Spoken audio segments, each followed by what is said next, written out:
L'impunité, c'est l'absence de punition, de châtiment. C'est le fait qu'un individu, ou un groupe d'individus soit couvert par des institutions pour des fautes qu'ils ont eu à commettre, des fautes ou des crimes. Donc, de façon simple, voilà ce que moi j'entends par impunité. Donc, absence de punition, absence de châtiment, le fait qu'un individu et un groupe d'individus ne risquent pas d'être poursuivis pour des fautes qu'ils ont eu à commettre. Voilà.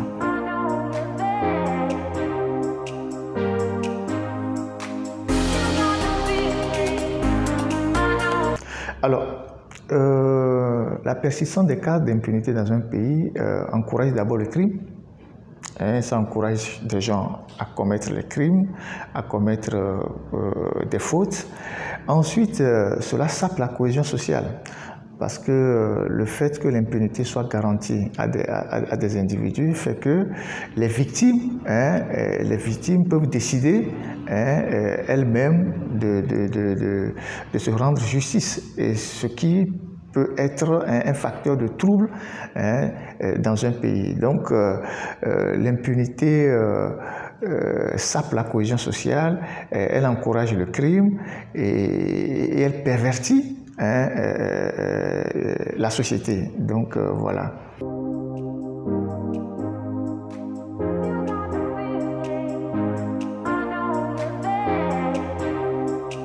Ah mais là, c'est toute une liste.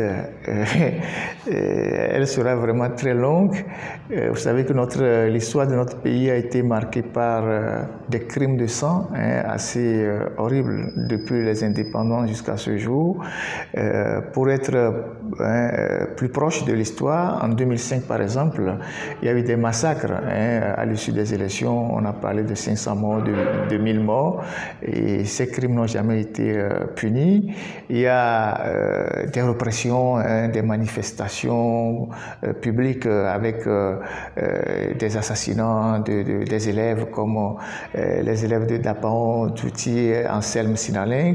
Il y a eu le petit Jojo qui a été fauché par une balle à Bekota ici. La liste des crimes de sang est assez longue.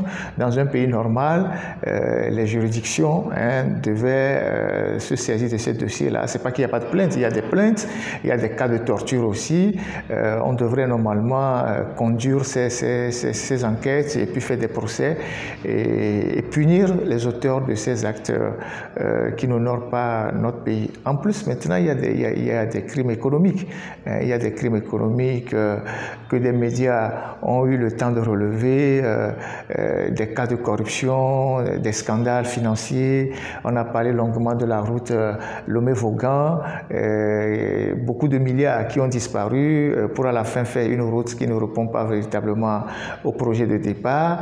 Il y a des scandales liés à l'importation du pétrole qu'on a soulevé ici et qui ont été confirmés par l'inspection générale des finances. Il y a bien d'autres dossiers qui sont là et sur lesquels normalement on devrait agir pour non seulement faire une clarification au niveau de la population, mais aussi punir les auteurs de ces crimes-là, que ce soit les crimes de sang comme les crimes économiques. Mais bon, rien n'a été fait jusqu'à ce jour. Je pense que bon, là aussi c'est une question de volonté politique.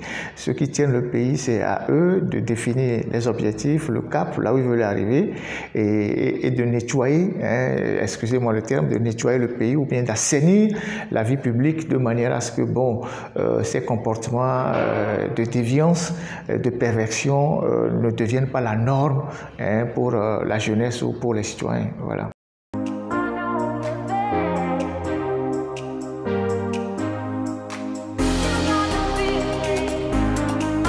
Ah mais les recommandations, il faut dépoussiérer tous les dossiers de crimes. Il faut dépoussiérer tous les dossiers de crimes, poursuivre les auteurs, que ce soit des crimes de sang ou des crimes économiques, poursuivre les auteurs, mais renforcer aussi les mécanismes de prévention pour que ces genres d'actes ne puissent pas être posés. Vous savez, on dit le crime se nourrit du silence.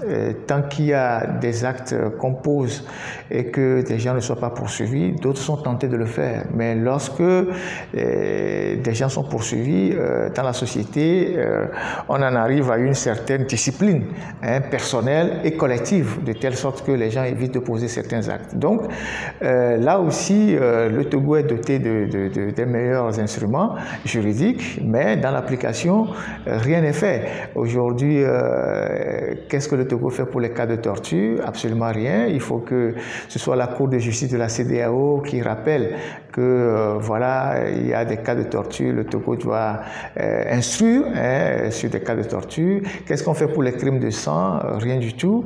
Qu'est-ce qu'on fait pour les crimes économiques? Rien du tout. Et pourtant, il y a des mécanismes.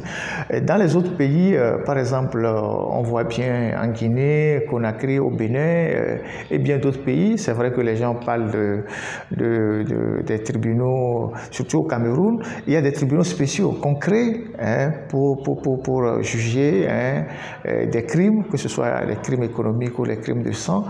Et ces genres de choses, on en a besoin au Togo ici pour que, bon, on puisse vraiment atténuer ou stopper cette impunité-là qui est devenue totalement quelque chose de banal dans le pays. Voilà, parce que tant qu'on n'arrête pas des gens qui prennent la liberté d'enlever la vie à leur prochain ou de prendre l'argent public qui doit servir à tous les citoyens, tant qu'on ne les punit pas, ils vont continuer par le faire.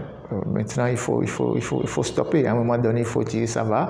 Et ça, c'est ceux qui ont l'impérium qui doivent décider d'arrêter le phénomène, c'est-à-dire le plus haut sommet de l'État. Voilà.